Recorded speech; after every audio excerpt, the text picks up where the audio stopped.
जय हिंद मित्रों, एक बार फिर से आप सभी का समसामयिक घटना चक्र के ऑफिशियल वेबसाइट चैनल पर हार्दिक स्वागत और अभिनंदन है।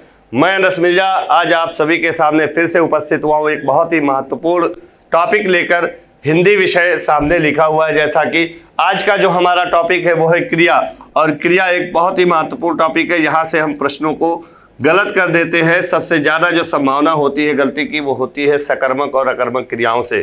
तो आज हम सकर्मक और अकर्मक क्रियाएं क्या होती है और क्रिया के कितने भेद होते हैं, सारी बातों पर चर्चा करेंगे। तो आप सभी लोग सेशन को एक बार शेयर करिए और हमारे साथ जुड़ जाइए। बहुत ही महत्वपूर्ण सेशन स्टार्ट होने वाला है। पिछले वीडियो में हमने विशेषण के बारे में पूरी विस्तृत चर्चा की थी। विशेषण के बारे में आपको समझाया था। जिनका विशेषण जो लोग नहीं देखे पिछली वीडियो हमारी देख सकते हैं। 2-3 वीडियोस में विशेषण के बारे में मैंने बहुत ही अच्छी व्याख्या प्रस्तुत की है।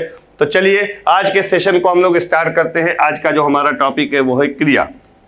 तो सबसे पहले हम क्रिया पढ़ेंगे तो जानेंगे ये क्रिया क्या होती है, इसकी परिभाषा क्या है।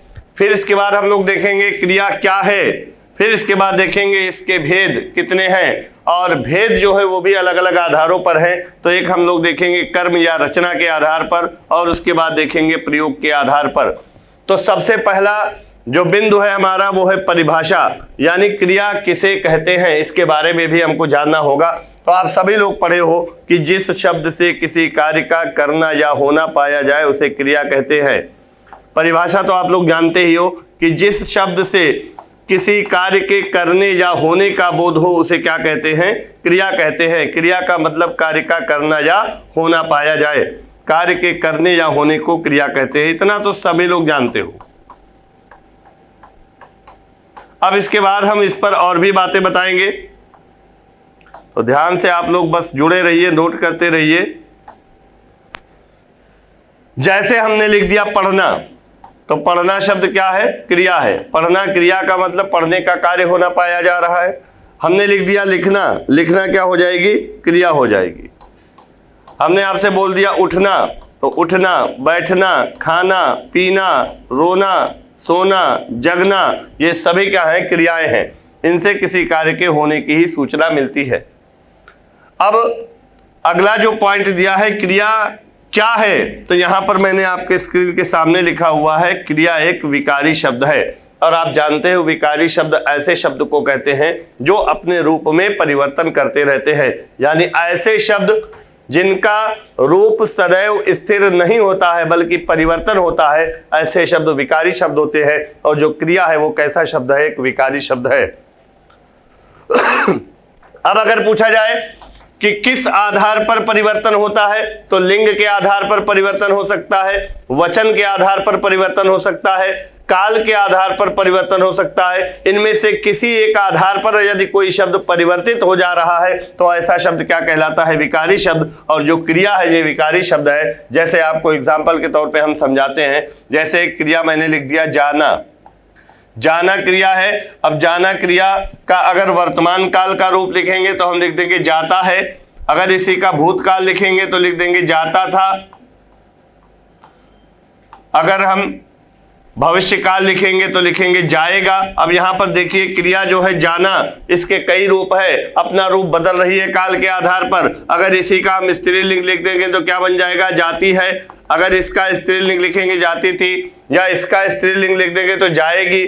अगर इसका बहुवचन लिख देंगे तो हम लिख देंगे जाते हैं। तो यहाँ पर आप देखोगे लिंग, वचन और काल के आधार पर इसमें परिवर्तन हो रहा है। तो ऐसे शब्द जिसके लिंग, वचन, काल के आधार पर जिसमें कोई परिवर्तन हो जाए, ऐसे शब्द को क्या कहते हैं, विकारी शब्द कहते हैं। तो क्रिया क्या है, विकारी शब्द है। अब जो संज्ञा आपने पढ़ा, या आपने सर्वनाम पढ़ा, या आपने विशेषण पढ़ा, तीनों पॉइंट आप पढ़ चुके हो। और इसके बाद आज जो मैं पढ़ा रहा हूं वो क्रिया। तो ये चारों अगर बात की जाए रूप के आधार पर, तो यहां पर ये चारों कैसे शब्द होते हैं, इन चारों को हम कहते हैं विकारी शब्द, क्योंकि इन चारों के रूपों में परिवर्तन होता रहता है। आगे पढ़ोगे अविकारी शब्द, जिसको हम कहते हैं अव्यय। अव्यय जो होता है वो अविकारी शब्द होता है। तो ये बिंदु आपको समझ में आ गया, क्रिया क्या है, विकारी शब्द। अब अगला है भेद। भेद दो आधारों पर है। यहां पर पहला है कर्म या रचना के आधार पर। तो कर्म या रचना के आधार पर कितने भेद होते हैं क्रिया के, तो हम आगे बताएंगे। इस आधार पर दो भेद होते हैं, एक होती है अकर्मक क्रिया और एक होती है सकर्मक क्रिया। और यही सबसे ज़्यादा कन्फ्यूजन हो जाता है हम लोगों को एग्जाम में, जब प्रश्न आता है तो हम लोग गलत कर देते हैं। यही दोनों आपको ध्यान से पढ़ना है। इसके बाद जब प्रयोग के आधार पर हम पढ़ेंगे तो इसमें भी बहुत सारी क्रियाएं हैं, सहायक क्रिया, नामबोधक क्रिया, संयुक्त क्रिया, प्रेरणार्थक क्रिया, पूर्वकालिक क्रिया, क्रियार्थक संज्ञा। तो ये सारे बहुत आसान है, दिक्कत हमको होती है अकर्मक और सकर्मक क्रिया में। तो चलिएगा कुछ और क्रिया से बेसिक बातें हम बताते हैं। अब अगर प्रश्न पूछ लीजिए कि क्रिया का मूल रूप क्या होता है या क्रिया के मूल रूप को क्या कहते हैं, ये प्रश्न पूछा भी गया है। तो यहाँ पर ध्यान दीजिएगा, पहले सबसे पहले आपको क्रिया के बारे में बेसिक जानकारी होनी चाहिए, तभी आप क्रिया पढ़ पाओगे। जैसे क्रिया के मूल रूप को क्या कहते हैं, तो यहाँ पर बताइएगा आप सभी लोग, क्रिया का जो मूल रूप होता है उसे क्या कहते हैं। तो मैं यहाँ पर नोट कर रहा हूँ, क्रिया का जो मूल रूप होता है उसे धातु कहते हैं। क्या कहते हैं? धातु कहते हैं। क्रिया के मूल रूप को क्या कहते हैं? धातु कहते हैं। अब आपके मन में एक प्रश्न होगा कि ये धातु शब्द क्या है, धातु किसे कहते हैं। इसका मतलब ये है कि जब ये क्रिया का मूल रूप है तो इसका मतलब धातु जो है इसी से क्रियापद का निर्माण होगा, यानी धातु से ही क्रिया का निर्माण होता है। अब कैसे हम पता करेंगे कि धातु क्या होता है, तो ध्यान से सुनिएगा। जैसे कोई भी क्रिया लिख दी जाए, यहां पर मैं लिख रहा हूं पढ़ना एक क्रिया है, लिखना ये भी एक क्रिया है, उठना यह भी एक क्रिया है, चलना यह भी एक क्रिया है, खाना पीना, दौड़ना, सोना, रोना, गाना, ये सभी क्या है? क्रियाएं हैं। और इन सभी क्रियाओं के आगे आप देखोगे ना प्रत्यय जुड़ा हुआ है, यानी ना आता है। तो जब क्रिया के अंत में ना जुड़ा हो, पढ़ना, लिखना, उठना, बैठना, खाना, पीना, तो ये क्रिया के सामान्य रूप होते हैं, यानी ये सामान्य रूप की क्रियाएं दी हुई हैं। ये क्रिया का कौन सा रूप है? सामान्य रूप है। इसके और भी रूप हो सकते हैं, जैसे पढ़ना से पढ़ेगा, पढ़ेगा क्रिया किससे बनी है? पढ़ना से। लेकिन जो पढ़ना क्रिया है ये सामान्य रूप की क्रिया है, इसके अन्य कई और रूप हो सकते हैं। तो जब सामान्य रूप की कोई क्रिया दी हो, इस सामान्य रूप की क्रिया में हम जो ना प्रत्यय है उसको हटा दें, तो ना प्रत्यय को हटा देने पर जो शेष बचता है वही क्या कहलाता है? धातु। तो पढ़ना क्रिया की धातु क्या हो गई? पढ़ हो गई। अब लिखना क्रिया में अगर हम ना प्रत्यय हटा दें तो क्या बचा? लिख। तो जो लिख है वो लिखना क्रिया की क्या है? धातु है। ऐसे ही उठना क्रिया में ना प्रत्यय को हटा दे तो क्या बना? उठ। तो ये उठ जो शब्द है ये उठना क्रिया की धातु है। ऐसे चलना क्रिया में ना प्रत्यय हटा दे तो क्या बचेगा? चल। तो चल क्या है? चलना क्रिया की धातु है। तो आपको पता ये चला कि अगर कोई सामान्य रूप की क्रिया दी हुई हो, उस सामान्य रूप की क्रिया में ना प्रत्यय को हटा दे, जो शेष बचता है वही क्या कहलाता है? धातु कहलाता है। अब यहां पर अगर हम लिख दें, ध्यान से सुनिएगा आप सभी लोग, अगर मैं यहां पर लिख दूं कि धातु प्लस ना, कोई भी क्रिया की धातु हो, अगर उसमें ना प्रत्यय जोड़ दिया जाए तो क्या बन जाएगा? सामान्य रूप की क्रिया का निर्माण होगा कि नहीं होगा? बताइएगा। सामान्य रूप की क्रिया बनेगी कि नहीं बनेगी? तो आप कहोगे बिल्कुल बनेगी। क्यों बनेगी? क्योंकि सामान्य रूप की क्रिया में अंत में ना प्रत्यय जुड़ा होता है। जैसे हम लिख दें खा, खा धातु है, अगर इसमें हम ना प्रत्यय जोड़ दें तो क्या बनेगा? खाना। अब ये जो खाना क्रिया है ये सामान्य रूप की क्रिया है कि नहीं है? बताइए। ऐसे हम लिख दें पी, पी धातु है, अगर हम ना प्रत्यय जोड़ दें तो क्या बना शब्द? पीना। तो पीना सामान्य रूप की क्रिया हो गई कि नहीं हो गई? ऐसे कोई भी क्रिया होगी जो सामान्य रूप में होगी वो किससे बनी होगी? धातु में ना प्रत्यय जोड़कर बनी होगी। तो आपको पता ये चला कि क्रिया का जो मूल रूप है वो क्या कहलाता है? धातु कहलाता है। और क्रिया का निर्माण किससे होता है? इसी धातु से होता है। और धातु का पता कैसे लगाते हैं? कोई भी क्रिया दी हो उसको सामान्य रूप में बदल देंगे और सामान्य रूप में बदलने के बाद ना प्रत्यय को हटा देंगे तो जो शेष बचेगा वही क्या कहलाएगा? धातु। जैसे अगर लिखा रहे आपके एग्जाम में प्रश्न पूछ रहे कि पढ़ेगा क्रिया किस धातु से बनी है, तो पढ़ेगा क्रिया आप देखेंगे इसकी सामान्य रूप की क्रिया क्या होगी? ये पढ़ना क्रिया से बना है, तो आप लिख लो पढ़ना। अब पढ़ना क्रिया सामान्य रूप की हो गई, इसमें ना प्रत्यय को हटा देंगे तो क्या बचेगा? पढ़। तो पढ़ क्या हो जाएगा? पढ़ेगा क्रिया की धातु हो जाएगी कि नहीं हो जाएगी? आपने देखा क्रिया का मूल रूप धातु कहलाता है और धातु से ही क्रियापद का निर्माण होता है। अब यहां पर एक बिंदु और मैं लिखने जा रहा हूं, समझिएगा। क्रिया के सभी रूपों में धातु उपस्थित रहती है। क्रिया के सभी रूपों में धातु उपस्थित रहती है। नोट कर लीजिएगा, नोट बनाकर। सामान्य रूप की क्रिया धातु में ना जोड़कर तो बनाते ही हैं, लेकिन अगर कोई क्रिया सामान्य रूप में ना दी हो, किसी अन्य रूप में दी गई हो, तो उसमें भी धातु उपस्थित होगी। जैसे पढ़ेगा क्रिया में देखिए पढ़ धातु है, खाना क्रिया है। अब इसको हम लिख दे खाएगा, तो खाएगा क्रिया में खा धातु है कि नहीं है? खाएगा क्रिया किससे बना है? खा धातु से बना है। यानी खाएगा क्रिया की सामान्य रूप क्या हो जाएगा? खाना हो जाएगा। और खाना में ना हटा देंगे तो क्या बचेगा? खा बचेगा। तो यही क्या हो जाएगी? क्रिया की धातु हो जाएगी। क्लियर है? तो धातु के बारे में आपको पता चला, क्रिया के बारे में आपको पता चला। इतनी बातें आपको जाननी बेहद आवश्यक है। चलिएगा, नोट कर लीजिए, आप लोग स्क्रीनशॉट ले लीजिए और इसका नोट्स बनाते रहिए आप सभी लोग। बहुत ही इंपॉर्टेंट है ये सभी बातें आपको जानना। तो चलते हैं अगले बिंदु की ओर।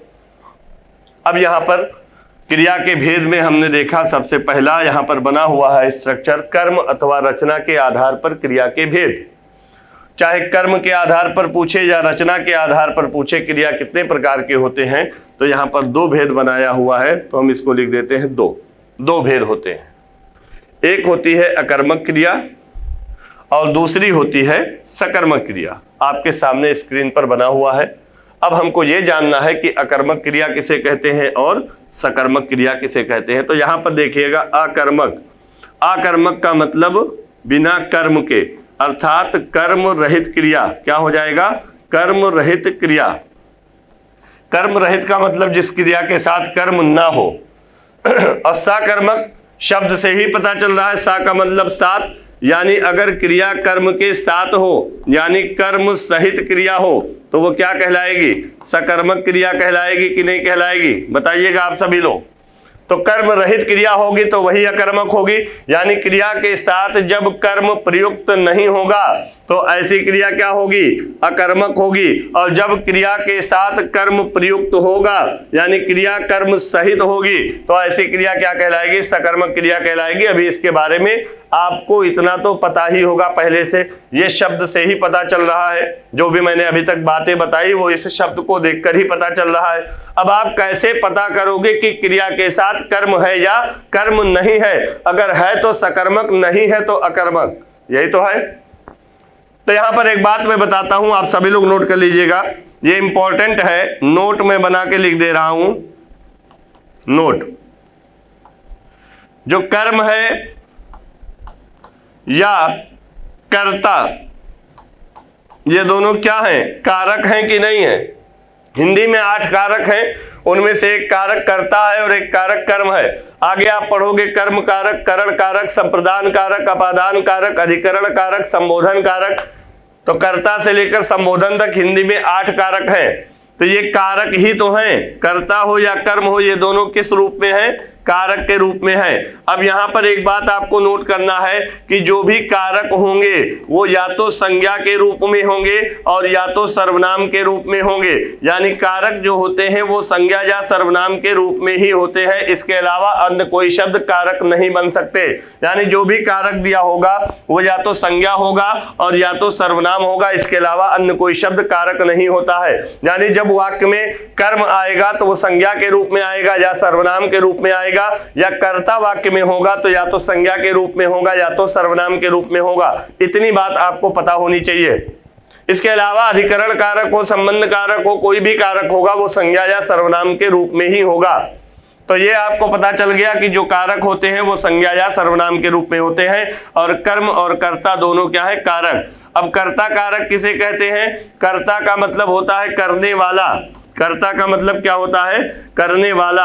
अब अगर वाक्य में कोई शब्द कार्य के करने वाले के रूप में बोध होता है तो उसे क्या कहेंगे? कर्ता कारक। और जिस कार्य को किया जाए वो क्या हो जाएगा? कर्म कारक। यानी किसी वाक्य में अगर किसी शब्द से कर्ता यानी कार्य के करने वाले का पता चलता है तो वही कर्ता होगा, और जिस कार्य को कर्ता द्वारा किया जाएगा वो क्या हो जाएगा? कर्म हो जाएगा। तो ये दोनों में अंतर है। अब कर्म रहित क्रिया क्या होती है और कर्म सहित क्रिया क्या होती है, इसके बारे में समझिएगा। तो मैं यहां पर अकर्मक क्रिया के बारे में पहले चर्चा करेंगे, यानी कर्म रहित क्रिया। तो जब परिभाषा लिखा हुआ ध्यान दीजिएगा, क्रिया के साथ कर्म प्रयुक्त ना हो और ना ही कर्म के होने की संभावना हो। जब क्रिया के साथ कर्म प्रयुक्त ना हो और ना ही कर्म के होने की संभावना हो तो ऐसी क्रिया क्या कहलाती है, अकर्मक क्रिया कहलाती है। जैसे यहाँ पर एग्जाम्पल लिखा हुआ है, उठना, बैठना, आना, जाना, मरना, गिरना, जीना, हंसना। यहाँ पर और भी मैं लिख दे रहा हूं, हंसना, रोना, मुस्कुराना, छींकना, ये सभी क्रियाएं जो होती हैं ये अकर्मक क्रियाएं होती हैं। क्यों होती हैं? क्योंकि इन क्रियाओं के साथ कर्म का प्रयोग नहीं होता है, कर्म के होने की संभावना भी नहीं होती है। जैसे मैं लिख दूं, मोहन चलता है, ध्यान दीजिएगा, मोहन चलता है। अब यहां पर अगर देखा जाए तो चलता है यानी चलना क्रिया से बना है। अब चलना क्रिया क्या है? अकर्मक क्रिया है। क्यों है? क्योंकि चलना क्रिया के पीछे कोई कर्म नहीं होगा। क्या चलता है प्रश्न करोगे, कोई उत्तर नहीं मिलेगा। तो जब क्या से प्रश्न बनाने पर कोई उत्तर ना मिले तो ऐसी क्रियाएं अकर्मक क्रियाएं होती हैं। अभी मैं सकर्मक क्रियाओं की पहचान में नियम बताऊंगा। अब अगर कोई उठता है तो क्या उठना क्रिया होने के पीछे कोई कर्म होगा? नहीं होगा। अगर कोई बैठा है तो बैठना क्रिया के पीछे कोई कर्म छिपा नहीं होगा। आना क्रिया के पीछे कोई कर्म नहीं होगा। क्या आता है? नहीं उत्तर मिलेगा। क्या जाता है? नहीं उत्तर मिलेगा। क्या मरता है? यह भी उत्तर नहीं मिलेगा। क्या गिरता है? उत्तर नहीं मिलेगा। तो जब क्या से प्रश्न करने पर क्रिया के पहले कोई उत्तर ना मिले तो ऐसी क्रियाएं क्या होती हैं? अकर्मक। क्योंकि क्या से प्रश्न करने पर कर्ता की नहीं बल्कि कर्म की प्राप्ति होती है। अब कौन उठता है प्रश्न करोगे, मोहन। कौन चलता है, मोहन। तो जब हम कौन से प्रश्न करते हैं तो कर्ता की प्राप्ति होती है, और जब क्या से प्रश्न करते हैं तो कर्म की प्राप्ति होती है। तो क्या से प्रश्न बना लेंगे और यदि उत्तर मिल जाएगा तो इसका मतलब क्रिया क्या होगी, सकर्मक होगी। अब यहीं पर ध्यान दीजिएगा, जैसे होता खाता या खाना क्रिया। मोहन खा रहा है, खाना क्रिया है। अब अगर मोहन खा रहा है तो इसका मतलब कुछ ना कुछ खा रहा होगा, यानी खाना क्रिया जब होगी तो कर्म होगा कि नहीं होगा। या तो वो फल खाएगा, या तो सेब खाएगा, या तो भोजन खाएगा, या तो रोटी खाएगा, तो कुछ ना कुछ तो खाएगा ना। तो खाना क्रिया सकर्मक क्रिया होगी, इसके साथ कर्म छिपा होता है। अगर पढ़ना क्रिया हो रही है, कोई पढ़ रहा है, तो इसका मतलब कुछ ना कुछ तो पढ़ रहा होगा, यानी जो कर्म है वो है कि नहीं क्रिया के साथ। तो पढ़ना क्रिया भी सकर्मक क्रिया होगी। लेकिन यहाँ पर अगर उठना क्रिया हो तो इसके पीछे कोई कर्म नहीं मिलेगा। अब यहां पर कहो, क्या खाता है, फल। क्या पढ़ता है, पुस्तक। क्या खाता है, फल। क्या पढ़ता है, पुस्तक। क्या गाता है, अब यहां पर गाना क्रिया मैंने लिख दिया, तो क्या गाता है, गीत। उत्तर मिल रहा है। अगर कोई गा रहा है कुछ, तो कुछ ना कुछ कर्म है जिसको वो गा रहा है, तो यहां पर कर्म छिपा होगा। तो ध्यान दीजिएगा, कुछ क्रियाएं ऐसी होती हैं जिनके साथ सदैव कर्म प्रयुक्त होता है। अगर कर्म प्रयुक्त नहीं भी होता है तो ये इसके साथ जो है वो कर्म छिपा होता है और क्रियाएं सकर्मक होती है।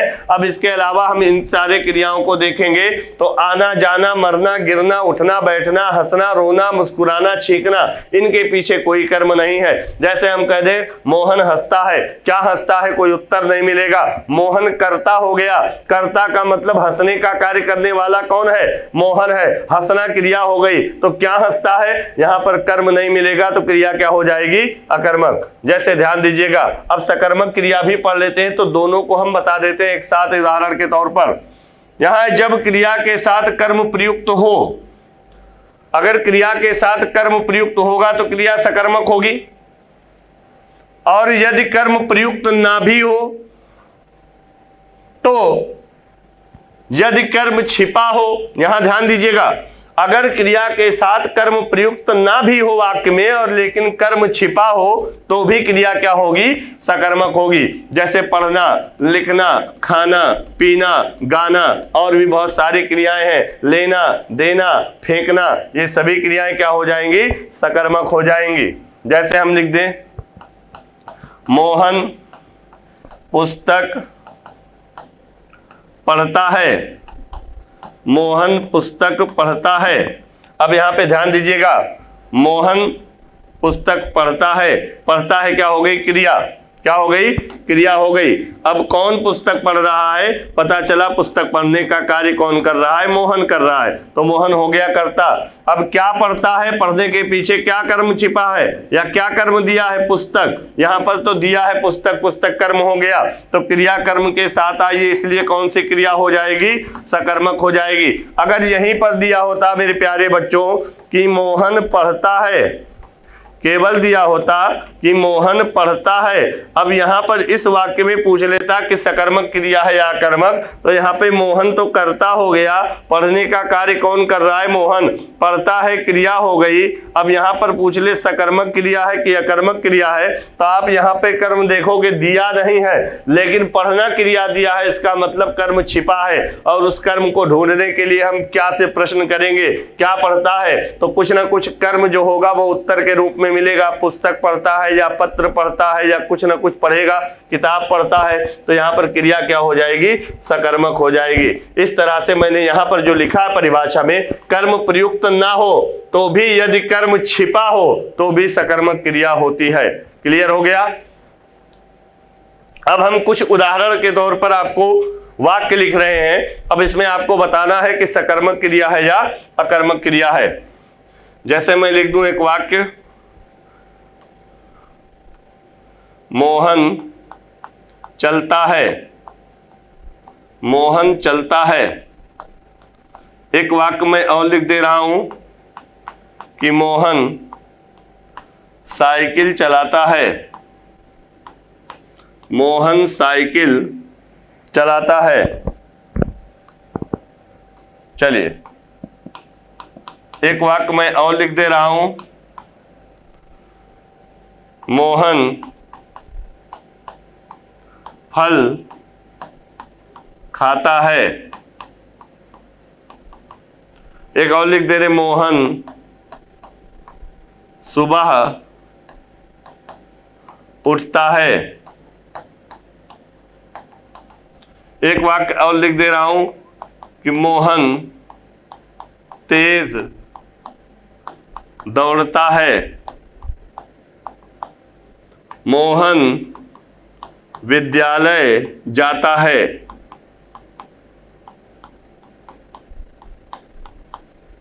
और लिख दे रहा हूं मैं एक वाक्य, पक्षी आकाश में उड़ते हैं।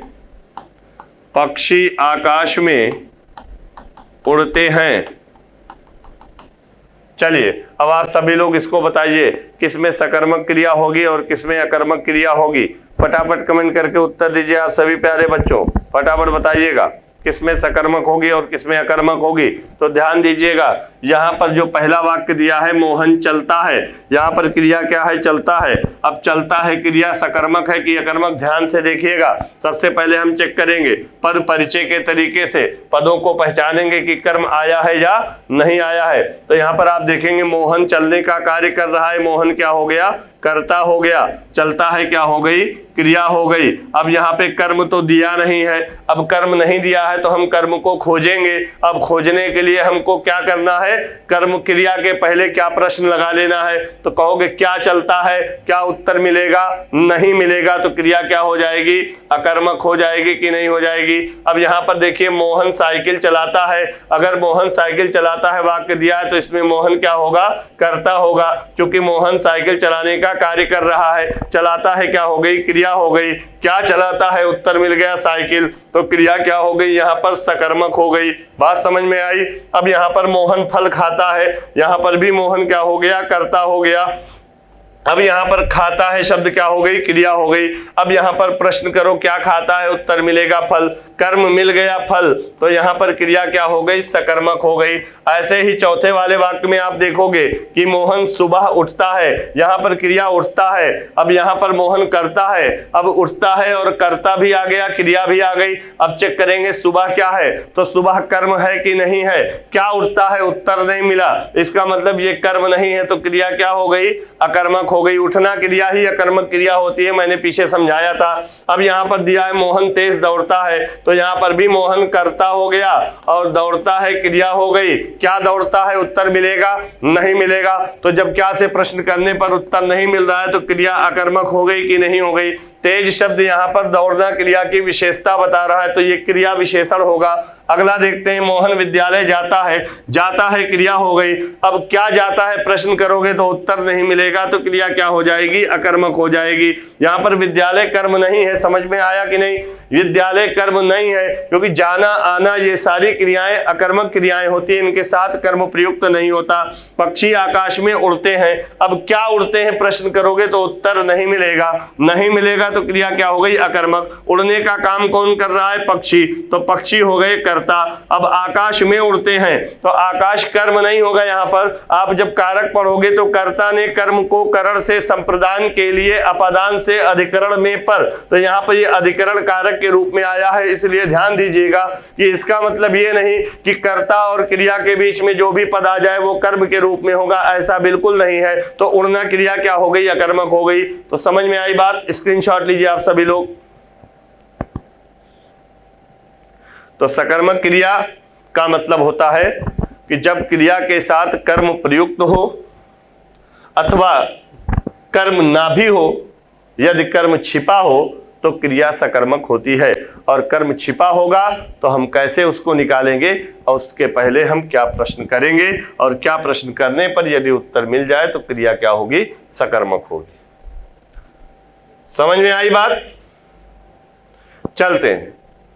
अब एक वाक्य मैं और लिख रहा हूं, ध्यान से समझिएगा कि पेड़ से पत्ता गिरता है। पेड़ से पत्ता गिरता है। अब अगर आपसे पूछा जाए सकर्मक क्रिया है या अकर्मक क्रिया है तो आप प्रश्न करोगे क्या गिरता है? गिरता है क्रिया है। आप प्रश्न करो क्या गिरता है तो उत्तर मिलेगा पत्ता। आप कह दोगे सकर्मक क्रिया है और यही आपका वाक्य क्या हो जाएगा? गलत। यहाँ पर भी अकर्मक क्रिया होगा। क्या होगा? अकर्मक क्रिया होगी। कैसे होगी? क्या गिरता है प्रश्न करने पर पत्ता मिलेगा, तो आपने कहा कि क्या प्रश्न करने पर उत्तर मिल जाए तो सकर्मक, लेकिन ऐसा नहीं है कि इस वाक्य में आपको ध्यान देना होगा। जब कर्ता निर्जीव होता है तो हमको समस्या होती है।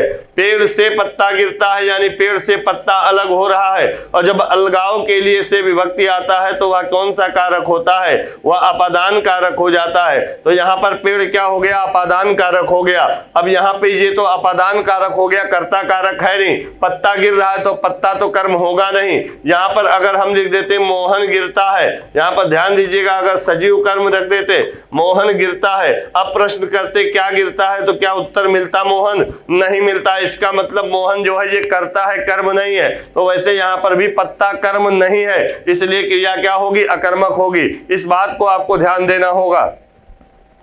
तो पेड़ से पत्ता गिरता है, इसमें कौन सी क्रिया होगी? अकर्मक क्रिया होगी। क्लियर है? यहाँ पर पेड़ जो है ये अपादान कारक होगा, क्योंकि पेड़ से जब से विभक्ति आए और अलगाव होने के लिए आए तो अपादान कारक होता है। इतना आप सभी लोगों को पता होगा, नोट कर लीजिएगा, इसमें भी अकर्मक क्रिया होगी। अब एक बात और जानिएगा आप सभी लोग, इसको मैं मिटा रहा हूं। दूसरा तरीका देखिएगा सकर्मक और अकर्मक क्रिया पहचानने का। दूसरा तरीका, तो ये सारे वाक्य जो लिखे हुए हैं, चलता है, चलाता है, खाता है, उठता है, उड़ते हैं, जाता है, दौड़ता है, ये सब वर्तमान काल के वाक्य हैं। किस काल के वाक्य हैं? सारे वर्तमान काल के वाक्य हैं। और हम इसको भविष्य काल में भी लिख सकते हैं, तो भी यही फार्मूला बैठेगा। क्या से प्रश्न बना लेंगे? अगर उत्तर मिलेगा तो सकर्मक, नहीं मिलेगा तो अकर्मक। लेकिन ये सारे वर्तमान काल के वाक्य हैं। तो वर्तमान काल का कोई क्रिया, वर्तमान काल की कोई क्रिया हो, ध्यान दीजिएगा, अगर वर्तमान काल या भविष्य काल की कोई क्रिया दी हो, भविष्य काल की कोई क्रिया दी हो, तो हम क्या करेंगे? इन दोनों को बदल देंगे, इन दोनों को चेंज कर देंगे। किसमें? चेंज इनटू वर्तमान काल, और भविष्य काल को हम किसमें बदल देंगे? सामान्य भूतकाल में। नोट कर लीजिएगा, सामान्य भूतकाल में। सामान्य भूतकाल में बदलेंगे। किसको? यदि कोई क्रिया दी हो और वह किस काल में हो? वर्तमान काल में हो अथवा भविष्य काल में हो, तो इसको हम सामान्य भूतकाल में बदलेंगे। चलिए बदलिए, यहां पर मोहन चलता है तो चलिए इसको बदलिए तो क्या होगा, मोहन चला, मोहन चला। अब इसी वाक्य को हम बदलेंगे जो पीछे आपने लिखा। दूसरा है मोहन साइकिल चलाता है, अब इसको बदलेंगे तो क्या होगा, मोहन ने साइकिल चलाई, यही तो बनेगा, मोहन ने साइकिल चलाई।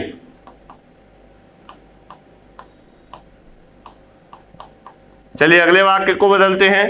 अगला वाक्य है मोहन फल खाता है, तो यहां पर हम बदलेंगे इसको सामान्य भूत में, तो मोहन ने फल खाया, मोहन ने फल खाया, इसमें हो जाएगा। मोहन सुबह उठता है, इसका हम बदलेंगे सामान्य भूतकाल में, तो मोहन सुबह उठा, मोहन सुबह उठा। पेड़ से पत्ता गिरता है, इसका हम बदलेंगे तो क्या बनेगा सामान्य भूतकाल में, पेड़ से पत्ता गिरा, क्या होगा, पेड़ से पत्ता गिरा। क्लियर है। अब इतने पर ही हम चेक कर लेते हैं। यहां पर देखिए मोहन चला, क्या चला, उत्तर नहीं मिला, क्रिया क्या हो गई, अकर्मक हो गई। इसमें भी आप क्या से प्रश्न कर लो, बना लो, उत्तर मिल जाएगा। मोहन ने साइकिल चलाई, क्या चलाई, उत्तर मिल गया साइकिल, तो क्रिया क्या हो गई, सकर्मक हो गई। मोहन ने फल खाया, क्या खाया, फल खाया, उत्तर मिल गया, क्रिया क्या हो गई, सकर्मक हो गई। मोहन सुबह उठा, क्या उठा, नहीं उत्तर मिला, तो क्रिया क्या हो गई, अकर्मक हो गई। पेड़ से पत्ता गिरा, क्या गिरा, कहोगे पत्ता, अगर लगा दोगे सकर्मक तो गलत हो जाएगा, मैंने अभी बताया कि यह अकर्मक क्रिया होगी। अब ध्यान दीजिएगा, आपको क्या प्रश्न ना करना पड़े इसके लिए आपने वाक्य को सामान्य भूतकाल में परिवर्तित किया है।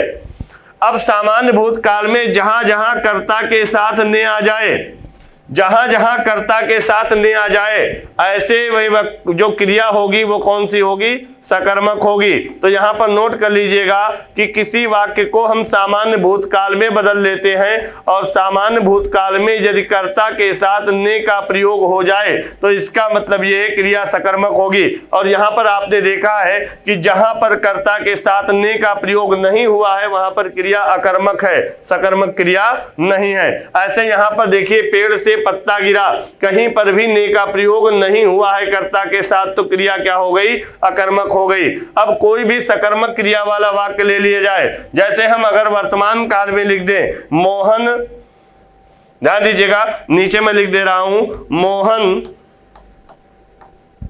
खाता है, तो मोहन खाता है, मोहन कर्ता हो गया, खाता है क्रिया हो गई। इसमें कर्म नहीं दिया है, लेकिन खाना क्रिया कर्म के साथ आती है, कर्म छिपा होता है। क्या खाता है, कुछ ना कुछ उत्तर मिलेगा।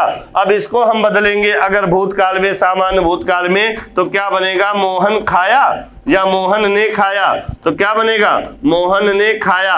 तो यहां पर ध्यान दीजिएगा कर्ता के साथ ने आ गया कि नहीं आ गया। तो जब कभी भी भूतकाल के वाक्य में कर्ता के साथ ने का प्रयोग होता है तो क्रिया सदैव सकर्मक होती है। यह बिंदु आपको नोट करना है। चलिए मैं यहां पर नोट करवाए दे रहा हूं, आप फटाफट नोट करिएगा। ये सारे स्क्रीनशॉट्स आप ले लिया करिए, नोट्स में छाप लिया करिएगा, बहुत ही इंपॉर्टेंट होगा। ये किताब में नहीं पाओगे आप बेटा, इसलिए जो भी पढ़ाया जाए ईमानदारी से अच्छे से नोट कर लिया करो। जैसे ध्यान दीजिए, अगर कर्ता के साथ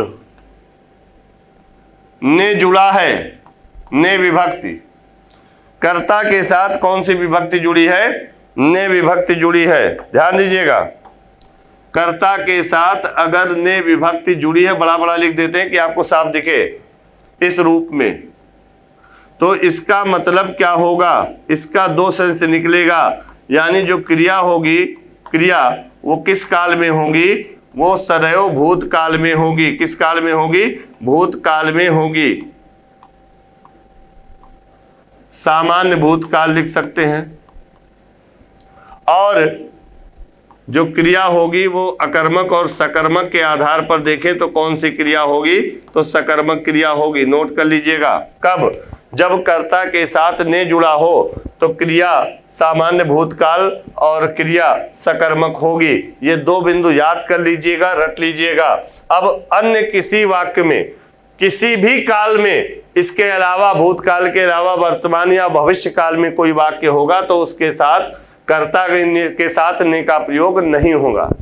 यानी भविष्य काल के वाक्य में और वर्तमान काल के वाक्य में कर्ता के साथ ने का प्रयोग नहीं होता है। केवल और केवल भूतकाल के वाक्य में ही कर्ता के साथ ने का प्रयोग होता है। वर्तमान और भविष्य काल के वाक्य में कर्ता के साथ ने का प्रयोग नहीं होता। जैसे अब यहां पर लिख दिया है, हमने लिख दिया मोहन चलता है, मोहन खाता है या मोहन पढ़ता है, ये तो वर्तमान काल है। अगर हम लिख देते मोहन ने खाता है तो गलत हो जाता, मोहन ने खाएगा गलत हो जाता कि नहीं। लेकिन अगर हम सामान्य भूतकाल में यही वाक्य बदलेंगे तो मोहन ने क्या हो जाएगा, खाया। अब यहाँ पे देखिए भूतकाल में ने का प्रयोग हो गया, वर्तमान काल में नहीं हुआ, भविष्य काल में नहीं होगा। यानी ने का प्रयोग कर्ता के साथ केवल और केवल भूतकाल में ही होता है, वर्तमान और भविष्य काल में नहीं होता है। और जब ने का प्रयोग हो जाए कर्ता के साथ तो क्रिया क्या होती है, सकर्मक होती है कि नहीं होती है, बताइएगा मेरे प्यारे बच्चों। अब यहाँ पर आसान हो गया कि नहीं हो गया, आप क्या से प्रश्न करने की आवश्यकता आपको नहीं है।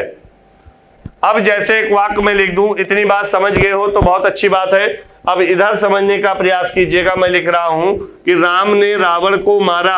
अगर पूछे इसमें सकर्मक क्रिया है कि अकर्मक क्रिया है, राम ने रावण को मारा, अगर आपसे पूछा जाए सकर्मक क्रिया है कि अकर्मक, तो मारा जो है ये क्रिया है। अब कौन सी क्रिया होगी, पूछोगे क्या मारा, उत्तर नहीं मिलेगा, तो क्या ये अकर्मक क्रिया होगी? नहीं मेरे प्यारे बच्चों, ये भी सकर्मक क्रिया होगी। अब आपसे प्रश्न पूछा जाए क्या मारा, तो उत्तर नहीं मिलेगा, लेकिन फिर भी सकर्मक क्रिया है। तो यहां पर अगर प्रश्न आप करोगे किसको मारा, प्रश्न क्या करोगे, किसको मारा, तब उत्तर मिलेगा रावण को। तो रावण क्या हो जाएगा, कर्म हो जाएगा। तो यहाँ पर रावण कर्म है। तो हमने क्यों नहीं बताया कि आप किसको प्रश्न करो, इसलिए नहीं बताया, मैंने केवल एक ही प्रश्न बताया। क्या, क्यों? क्योंकि जब आप किसको प्रश्न करोगे तो जो उत्तर मिलेगा वो सजीव होगा, और सजीव कर्म के साथ हमेशा को विभक्ति का प्रयोग होता है। तो आप जानते हो कर्ता ने कर्म को, तो यहाँ पर सीधा सीधा दिया हुआ है कि राम ने यानी राम करता है, रावण को यानी रावण क्या है, कर्म है, कर्ता ने कर्म को। तो जब कर्म सजीव होता है तब को विभक्ति के साथ आता है, और जब हम किसको प्रश्न करेंगे तो जो कर्म मिलेगा वो सजीव होगा और उसके साथ को विभक्ति का प्रयोग होगा। इसलिए मैंने नहीं बताया कि आप किसको प्रश्न करो। तो यहां पर दो प्रश्न करना है, क्या प्रश्न करना है, और आप एक और जान लो किसको प्रश्न करना है। इन दोनों प्रश्नों को करने पर यदि उत्तर मिल जाए तो कर्ता क्या, क्रिया क्या होगी, सकर्मक होगी। जब क्या प्रश्न करोगे तो कर्म जो होगा वो निर्जीव के रूप में मिलेगा, और जब किसको प्रश्न करोगे अगर सकर्मक क्रिया है तो कर्म क्या होगा, सजीव होगा। और जो निर्जीव कर्म होता है उसके साथ को विभक्ति का प्रयोग नहीं होता है। यानी निर्जीव कर्म जो होता है ये को विभक्ति, निर्जीव कर्म को विभक्ति रहित होता है, और जो सजीव कर्म होता है ये को विभक्ति सहित होता है। यहां पर मैं लिख दे रहा हूं, नोट कर लीजिएगा। सजीव कर्म जो होता है वो को विभक्ति सहित होता है, और जो निर्जीव कर्म होता है वो को विभक्ति रहित होता है। इसलिए किसका प्रश्न, किसको प्रश्न मैंने नहीं बताया। जब कभी भी किसको प्रश्न करोगे तो वहां पर कर्म जो होगा वो को के साथ होगा, इसलिए आप पहचान जाओगे। जैसे एक वाक्य में लिख दे रहा हूं, पुलिस ने चोर को पकड़ा, पुलिस ने चोर को पकड़ा। अब यहाँ पर पकड़ना क्या है, क्रिया है। अब यहाँ पर ध्यान दीजिएगा, पुलिस ने आ गया कि नहीं आ गया, तो यहाँ पर राम ने आ गया कि नहीं आ गया। तो जब ने आ गया तो क्रिया सकर्मक होगी कि नहीं होगी, भूतकाल का वाक्य है कि नहीं है। अब यहाँ पर क्या पकड़ा, नहीं उत्तर मिलेगा, क्योंकि यहाँ पर जो कर्म आया है वो सजीव है। पूछो किसको पकड़ा, तो चोर को। यहाँ पर पुलिस ने, पुलिस क्या हो गया, कर्ता कारक, कर्म को यानी चोर को क्या हो गया, कर्म कारक। अब यहाँ पर चोर सजीव कर्म है कि नहीं है, तो जब किसको प्रश्न करेंगे तो कर्म जो होगा वो सजीव होगा और उसके साथ को विभक्ति का प्रयोग होता है। ये बात आप लोग नोट कर लीजिएगा, बहुत ही इंपॉर्टेंट है। क्लियर है, स्क्रीनशॉट लीजिए इसका। चलिए अब कुछ बातें और जान लीजिए आप सभी लोग, इसको मैं इरेज कर रहा हूं। जैसे अगर हम लिख दें राम ने राहुल को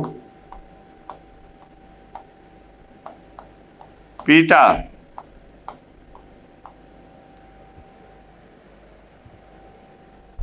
माताजी ने सब्जी खरीदी। माताजी ने सब्जी खरीदी। सरकार ने योजना बनाई। ध्यान से समझिएगा, सरकार ने योजना बनाई। अध्यापक हिंदी पढ़ाते हैं।